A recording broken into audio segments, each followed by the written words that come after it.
Gezondheidsklachten door stuifzand in westelijke Perkpolder. Bewoners zijn ongerust. Die grond komt uit Antwerpen.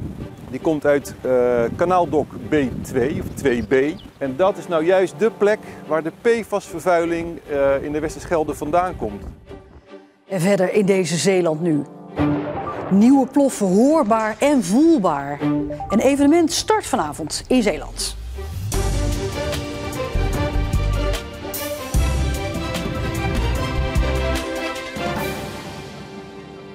Goedenavond. Het zand dat voor het nieuw te bouwen stranddorp Waterzanden neergelegd is in de westelijke Perkpolder zorgt voor overlast.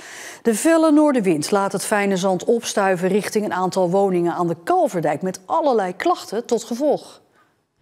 Deze zandvlakte in de oksel van de westelijke Perkpolder is het begin van een verhoging van 10 tot 12 meter.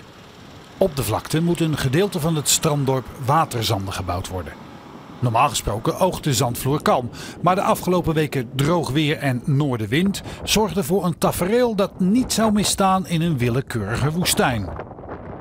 Maurice Witteveen woont op een paar honderd meter van de zandvlakte en ondervindt net als zijn buren last van het superfijne zand dat zijn kant op komt. Het is een beetje een branderig iets, ik kan het moeilijk omschrijven. Ik voel nu ook een beetje een druk op mijn longen. Ja, het is allemaal moeilijk te omschrijven, maar als het in dit huis is en de buren, mijn buurvrouw is naar de dokter geweest omdat ze een onverklaarbare hoest had. En ze ruikt ook dingen die haar niet bekend voorkomen. Witteveen is net als sommige andere omwonenden huiverig voor de kwaliteit van de grond. En dat komt ook omdat die grond komt uit Antwerpen. Die komt uit kanaaldok B2 of 2B. En dat is nou juist de plek waar de PFAS-vervuiling in de Westerschelde vandaan komt.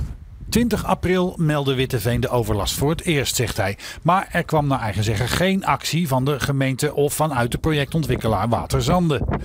Maar die laatste spreekt dat tegen. Bij ons bedrijf zijn we wel degelijk geïnformeerd geweest door die persoon die die klacht heeft neergelegd. En zijn we ook onmiddellijk daarop gereageerd. De toezichthouder had niet altijd zin of tijd om te komen. Toen heb ik aangeboden, ik heb het ook via een mail gedaan, kan ik dan mijn beelden toesturen om jullie dossier compleet te maken? Nou, daar hoor je dan vervolgens niks van. Die filmpjes, ik heb dat achteraf begrepen dat er filmpjes toegestuurd zijn, die zijn direct doorgestuurd naar de ontwikkelaar. Ik heb de filmpjes zelf nog niet gezien eigenlijk. Dan moet je een handhavingsverzoek indienen bij de gemeente na een maand. Nou, er is inderdaad een handhavingsverzoek binnengekomen. Er wordt gevraagd om maatregelen als die nodig zijn. En dat gaan we bepalen als college. Maar Waterzanden heeft al een plan in de maak. Zodra er een melding gebeurt, volgens het weerbericht die hier ook op de Westerschelde en zover actief is, en wij zien dat er daar een windkracht 5 zou kunnen komen, dan gaan we preventief te werk. En dat hebben wij een lokale ondernemer aangesproken die hier de volledige vlakte zal benevelen, zodanig dat het zand blijft liggen. Wat ik wil dat er gebeurt is dat ik geen last heb van het zand van een ander. Ze mogen daar doen wat ze willen. Als die grond schoon is, prima. Ik heb daar last van en ik wil dat niet. Ja, dat kan heel hinderlijk zijn. Het kan hinderlijk zijn in ogen, het kan hinderlijk zijn in luchtwegen. Wij gaan dat na. En natuurlijk zijn wij ook benieuwd naar de vraag, ja, is dit nou schadelijk voor de gezondheid? Zowel Waterzanden als de gemeente Hulst hebben de grond laten analyseren en hebben het volste vertrouwen dat er geen vervuiling in zit. Het college van Hulst neemt binnenkort een beslissing over het handhavingsverzoek.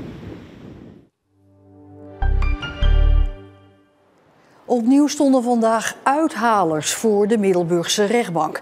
Mensen die bij haventerreinen binnendringen om drugs uit bijvoorbeeld containers te halen. Een paar maanden geleden werd een groep betrapt in Vlissingen-Oost. De mensen hadden rugtassen bij zich met boormachines, powerbanks en lege tassen. En op hun telefoon stonden berichten over het uithalen van drugs in de haven. 2 leden van de groep stonden vandaag voor de Middelburgse rechter. Een 19-jarige man uit Rotterdam krijgt de maximale taakstraf van 240 uur en een voorwaardelijke gevangenisstraf van 3 maanden. En een 32-jarige Albaniër moet 10 maanden de gevangenis in. De zeevaartschool in Vlissingen bestaat 120 jaar en dat is vandaag gevierd met een symposium in de Lasloods voor nieuwe en oude studenten. Ja, het is leuk om weer oude verhalen op te halen en terug te kijken naar die tijd van vroeger. Ik Ik hou wel goed contact, ook met een leraar op de Zevenschool. En dat is altijd wel leuk om die jonge gasten te zien. Vandaag staat alles in het teken van duurzaamheid. Want in al die jaren is er ook in de zeevaart veel veranderd. Wij kijken nu op dit moment naar wat gebeurt er allemaal wereldwijd. Maar daar hoort de Schelde natuurlijk ook bij. Maar ik wil ze wel hoop geven. Ik wil ze laten zien dat het kan. En dat als zij zich inzetten voor duurzame scheepvaart, dus een beetje uit de box denken. Wat zijn alle mogelijkheden? Hoe kan het anders? Op het terrein van Stichting Tragel in Klingen is vandaag fanatiek gesport tijdens de jaarlijkse Tragel Games. Mensen met een beperking namen het op tegen elkaar tijdens verschillende spelletjes. Ik heb net een bus van 2000 kilo voorgetrokken. En is dat gelukt? Helemaal, dat is echt super cool. Sommigen waren zo fanatiek dat ze ook hun medailles van de vorige keren hadden meegenomen. Zo te zien is dit niet de eerste keer. Nee, klopt. Hoeveel medailles hangen er om jouw nek? Niet. Komt daar vandaag eentje bij? Ja. Ze spelen onderling tegen elkaar, dus er zit ook een stukje een competitie-element in.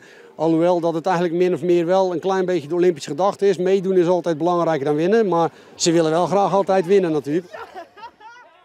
En met deze jaarlijkse Tragel Games wil Tragel de cliënten op een laagdrempelige manier aan het sporten krijgen.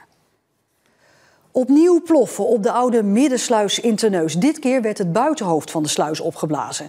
In de omgeving van de sluis waren de ploffen goed te horen en waren ze ook voelbaar. Daar gaat het oude buitenhoofd van de middensluis. Het gedeelte waar vroeger de sluisdeuren in zaten. Met explosieven werd het bouwwerk vanmorgen vroeg opgeblazen. De ploffen waren in de omgeving goed te horen en te voelen.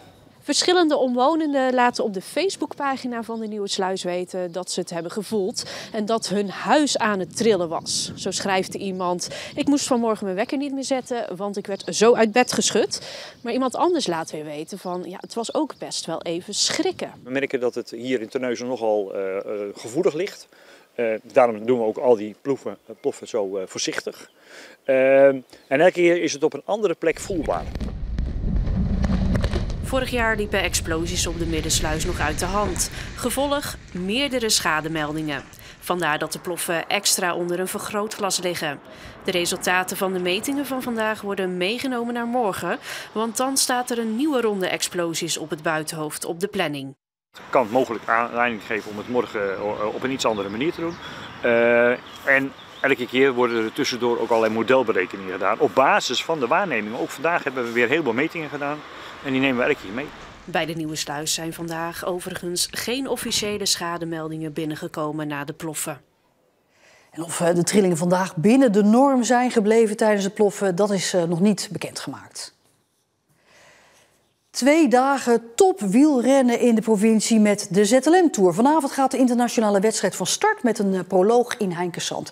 En ook morgen rijden de renners in Zeeland.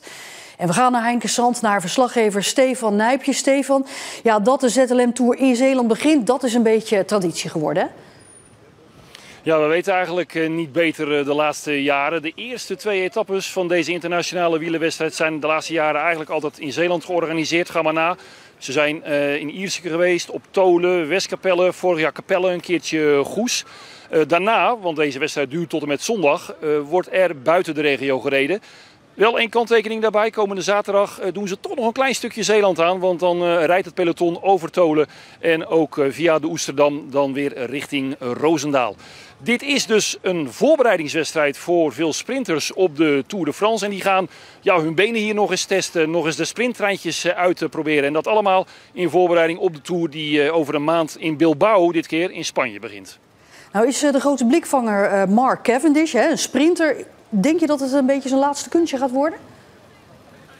Dit wordt zijn laatste kunstje en hij heeft één groot doel. Want op dit moment is hij samen met Eddy Merckx met 34 etappe-overwinningen samen recordhouder in de geschiedenis van de Tour de France. En hij gaat de Tour, Cavendish, nog 1 keer rijden.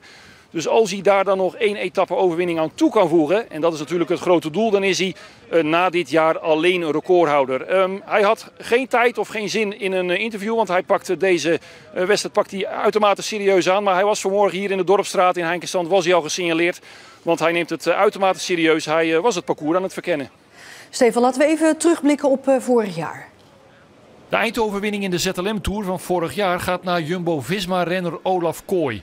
De sprinter legt daarvoor de basis in Zeeland, waar hij zich de eerste 2 dagen goed laat zien. In de massasprint in de eerste etappe in Capelle is Kooi te sterk voor de Italiaan Jakub Maresco van Alpecin Phoenix. Door de bonificatieseconde pakt de 20-jarige Kooi een voorsprong van 4 seconden in het algemeen klassement. Een dag later start Kooi in de gele leiderstrui in de rit tussen Veere en Goes. Een rit die vooral in het nieuws komt door een gesloten spoorwegovergang bij Leeuwendorp, midden in de finale. De kopgroep verliest daardoor veel tijd. Er blijven uiteindelijk zo'n 20 man over die in Goes opnieuw gaan sprinten voor de dagzege. Jakub Marescu lijkt deze etappe te winnen, maar hij wordt gediskwalificeerd door de jury. Hier is te zien dat hij van zijn lijn afwijkt. Daardoor gaat de zege opnieuw naar Olaf Kooi voor Elia Viviani. Daarna trekt het peloton naar Limburg en Brabant, waar nog 3 ritten op het programma staan. Die worden gewonnen door Maresco, Dupont en opnieuw Kooi, die daarmee ook het eindklassement wint. Ja, dat was vorig jaar. Terug naar vandaag, naar Heinkensand. Stefan, wat gaat er vanavond gebeuren? Vanavond is de proloog over 6,6 kilometer met de start en finish hier bij het gemeentehuis aan de Stenenvaten.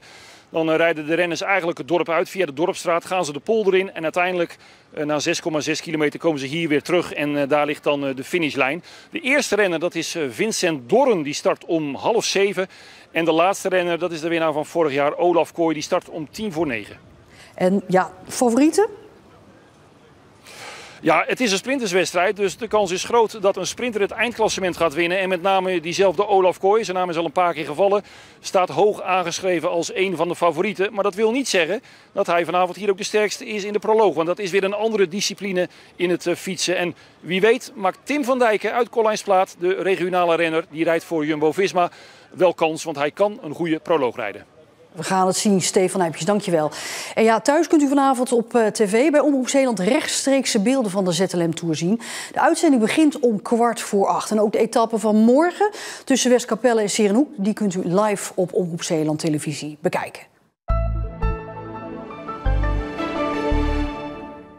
Aan de kust zagen we vandaag de zon volop, al blijft die noordenwind ons wel parten spelen hoor.